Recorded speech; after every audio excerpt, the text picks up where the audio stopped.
Bismillahirrahmanirrahim. Kalimat ke-48. Al-Wadud. Allah zat yang maha mencintai. Allah adalah zat yang banyak cintanya. Allah banyak kasih sayangnya, rasa cintanya kepada hamba-hambanya Allah. Allah mencintai, Allah perhatian kepada hambanya, yang mana Allah menunjukkan rasa cintanya pada kekasih-kekasihnya Allah dengan cara hambanya mengenali Allah dengan sifat-sifatnya Allah yang maha baik. Berikutnya Allah menunjukkan rasa cintanya terhadap orang-orang yang berdosa dengan pengampunan dan juga rahmatnya Allah. Artinya hambanya Allah senang untuk menerima keluasan dari Allah, yaitu dengan taubat Allah akan menerima pengampunan, dan dengan itulah Allah menunjukkan rasa cintanya. Orang-orang yang memiliki dosa masih berkesempatan untuk menjadi orang iman yang baik kembali dengan diterima taubatnya oleh Allah. Kemudian Allah juga menunjukkan rasa cintanya pada seluruh makhluknya dengan rizkinya Allah, dengan memberi rizki terhadap makhluknya, dan banyaknya nikmat-nikmat Allah yang sangat luas. Rezeki, kemudian kesehatan, kemudian kehidupan yang baik, kita bisa beribadah kepada Allah. Kemudian Allah juga menunjukkan nikmatnya yang sangat luas dalam nikmat-nikmat yang sifatnya adalah samar, dan juga nikmat yang keadaannya tampak jelas bisa dirasakan oleh hambanya. Ini termasuk bentuk dari kasih sayangnya Allah. Kalau terhadap rezeki yang kelihatan, ya kita bisa merasakan dan melihatnya. Dalam hal ini Allah juga adalah zat yang belas kasih sayangnya, rasa cintanya ditunjukkan terhadap nikmat-nikmat Allah yang samar. Itu Allah berikan, curahkan untuk hamba-hambanya. Berikutnya bahwa Allah adalah zat yang mana nabi-nabinya Allah itu mencintai terhadapnya. Begitu pula rasul-rasulnya Allah juga mencintai kepada Allah. Dan begitu pula orang-orang iman yang mencintai terhadap Allah. Tidak ada sesuatu yang lebih pol rasa cintanya, tidak ada sesuatu yang lebih dicintai oleh orang-orang iman, kemudian para nabi, para rasul, selain daripada rasa cinta hanya kepada Allah Subhanahu wa ta'ala. Jadi orang-orang iman, nabi, kemudian para rasul dalam memberikan kasih sayangnya, menunjukkan cintanya kepada Allah, itu sangat atau asyaddu hubban lillah, sangatlah mereka-mereka orang-orang iman, para nabi dan para rasul dalam mencintai kepada Allah. Tidak ada yang lebih dicintai atau oleh rasul dan orang iman juga para nabi kecuali hanyalah Allah yang maha suci. Artinya dalam kasta Allah adalah yang paling utama. Dalam kasta Allah adalah yang paling diprioritaskan.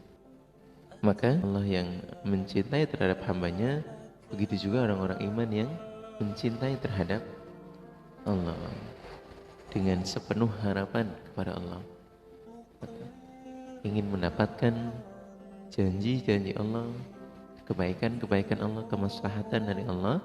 Maka dalam hal ini Allah lah yang sangat kita cintai dan sangat kita sayangi. Kemudian berikutnya barulah atau keluarga, kemudian harta dan lain sebagainya dan seterusnya. Para kaum muslimin dan muslimah, bahwa betul-betul dalam hal ini Allah meletakkan kasih sayang terhadap kita. Allah memasukkan, Allah menganugerahkan terhadap kita. Karena bagi orang-orang yang tidak diberi oleh Allah rasa sayang dan rasa cinta, ya toh, bahkan terhadap putra-putrinya, ya toh, ketika seorang hamba tidak diberi anugerah kasih sayang yang besar, ya mereka tidak memilikinya, tidak bisa menunjukkan rasa sayang itu, cuek-cuek saja. Apalagi ini terhadap urusan Allah, urusan sabilillah, di mana rasa cinta kita kepada Allah diiringi dengan kefahaman terhadap ibadah. Contoh halnya adalah Nabi Ibrahim alaihissalam, yang dalam praktek cintanya kepada Allah bisa pol sampai disebut Khalilullah. Nah, beliau pernah berkurban 1000 kuda, kemudian sapi dan kambing. Dalam hal itu beliau berpesan atau menceritakan bahwa, ya Allah, semua adalah milik Engkau. Seandainya Engkau meminta keturunanku untuk dikorbankan pun, saya akan berikan. Sampai akhirnya betul-betul Allah ingatkan nazarnya ketika beliau telah memiliki keturunan Nabi Ismail. Nah, kemudian beliau diperintah untuk menyembelih kepadanya. Apa yang beliau lakukan? Karena rasa cintanya kepada Allah, beliau laksanakan, kata. Meskipun Allah, kata, kemudian mengganti Nabi Ismail dengan domba. Namun sampai dengan akhir beliau melaksanakan penyembelihan, itu adalah bentuk dari asyaddu hubban lillah, sangatnya beliau cinta kepada Allah dan melaksanakan nazar melebihi dari urusan keluarganya. Adalah ke-49 kalimat Al-Majidu. Al-Majidu ialah zat yang maha agung. Allah zat yang maha agung. Ialah Allah zat yang pol kemuliaannya dalam pemberiannya. Tidak ada yang menyamai kedermawanannya Allah. Kemudian Allah adalah zat yang sangat dermawan, di mana tidak ada sesuatu yang lebih dermawan melebihi di atasnya Allah, yang mulia zatnya, kemudian yang baik perbuatannya, yang agung sifatnya, besar kekuasaannya, dan zat yang mencegah sesuatu yang tidak bisa dicapai. Bahwa Allah lah zat yang sangat besar pemberiannya. Kemudian bahwa tidak ada yang mampu untuk melebihi kedermawannya Allah atau menyamai. Allah juga zat yang baik perbuatannya. Perbuatannya Allah maha baik, maha agung. Kemudian Allah agung di dalam sifat-sifatnya dan maha besar dalam kekuasaannya. Allah zat yang sangat mampu untuk mencegah atau menolak terhadap sesuatu yang tidak bisa dicapai. Dalam artian bahwa apabila ada hambanya Allah yang berniat, yang bermaksud untuk menjatuhkan terhadap sabilillah, terhadap agamanya Allah, nah ini dia tidak akan berhasil. Apabila Allah telah membentengi atau melindungi usaha menjaga terhadap orang-orang iman, atau maka siapapun yang akan berusaha membinasakan itu tidaklah akan berhasil.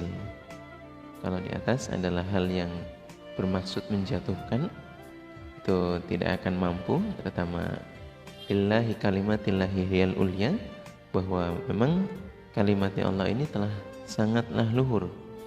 Jadi kalau mau dijatuhkan itu tidak akan bisa, karena Allah yang menjaga.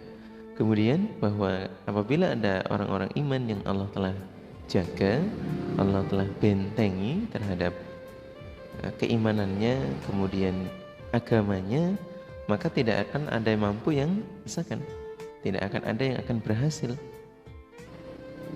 Kedudukannya Allah, kemuliaannya Allah itu tidak akan ada yang mampu untuk mencapainya, tidak akan mungkin bisa dicapai oleh hambanya. Allah zat yang paling maha mulia dalam hal keagungan, kemudian Allah adalah hal yang mulia kedudukannya, melebihi dari semua makhluknya, melebihi dari semua hamba-hambanya. Tidak ada yang akan bisa mencapai terhadap kedudukan dan kemuliaannya Allah. Berikutnya adalah kalimat Al-Ba'itsu. Al-Ba'itsu adalah Allah zat yang maha membangkitkan, atau bisa dimaknai mengutus. Ialah Allah zat yang menciptakan, lalu Allah akan mematikan atau akan mewafatkan. Kemudian Allah akan membangkitkan kembali dari kuburannya mereka. Jadi dalam hal ini Allah zat yang maha membangkitkan terhadap jenazahnya orang-orang yang telah Allah cabut nyawanya.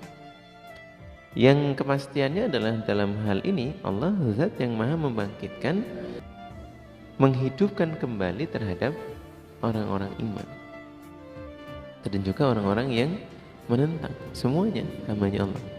Maka sifatnya Allah dalam hal membangkitkan ini diperkuat oleh cerita-cerita dari Rasulullah SAW, di mana kisah-kisah di hari kiamat itu adalah sebuah kebenaran.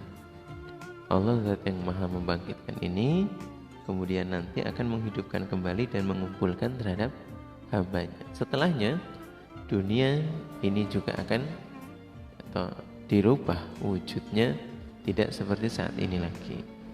Jadi keyakinan kita terhadap kebangkitan itu haruslah mutlak adanya di dalam diri kita saat ini.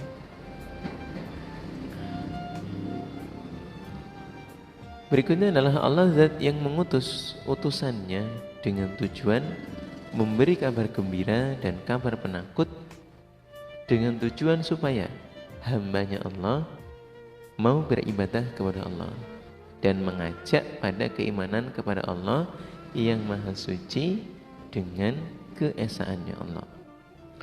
Konsekuensinya adalah pengertiannya yang hidup ini harus siap atau untuk mengalami atau menjalani terhadap kematian. Lalu setelahnya wafat, kita akan dibangkitkan kembali dan dibalas amalannya. Amanah yang harus kita laksanakan ini ya sudah menjadi sebuah konsekuensi yang harus kita jalani. Kemudian apa yang akan kita bawa besok di hari akhirat atau ketika dibangkitkan kembali ialah amaliah kita selama hidup di dunia, atau kita akan menghadapi kepada Allah dengan membawa amalan kita selama hidup di dunia. Secara usia bahwa manusia itu lahir dari nol usianya, kemudian Nabi berpesan bahwa usianya hambanya Allah itu tidaklah seperti umat-umat di zaman dahulu yang bisa sampai ratusan tahun. Saat ini beliau berpesan bahwa hanya 60-70 tahun saja. Maka ketika telah menjalani masa-masa kematian, kemudian kita menunggu di alam kubur, nantinya di hari kebangkitan kita akan diurus dan bertemu kembali di hadapan Allah dan mempertanggungjawabkan apa yang telah kita jalani selama hidup di dunia. Para kaum muslimin dan muslimah, kemudian bahwa Allah mengutus terhadap utusan ini betul-betul untuk mengingatkan kepada kita atau hambanya Allah yang telah hidup semasa hidup di dunia ini diberikan utusan, diberikan pengingat atau dalam hal apa? Yaitu dalam penjelasan dalam surah Yasin, bahwa sejatinya pada saat di alam arwah manusia itu sudah dijanji, sudah diberikan amanah untuk bisa beribadah kepada Allah. Kemudian setelah kita lahir ke dunia, kemudian kita masih dalam keadaan yang bersih dari memiliki pengetahuan, ditunggu masa baliknya dan masa mencari ilmunya. Nah, setelah mengetahui ilmu, di sanalah kita akan diingatkan kembali oleh para alim ulama, para rasul-rasul tentunya di zaman dahulu, untuk mengetahui dan mengingat bahwa kita telah diberikan amanah, telah diberikan beban untuk melaksanakan ibadah kepada Allah selama hidup di dunia, yang mungkin kita selama di alam kandungan, kemudian di masa belum baliknya kita lupa, kita tidak teringatkan terhadap janji itu. Maka ketika telah hidup dan mempelajari ilmu, kita harus kembali sadar bahwa sejatinya rasul-rasul, para alim ulama dan kita bila itu mengingatkan kita untuk kembali beribadah kepada Allah sesuai dengan kodratnya manusia hidup di dunia. Setelahnya hidup akan dikembalikan menuju alam akhirat dengan membawa amalan. Hendaklah kita bersiap-siap.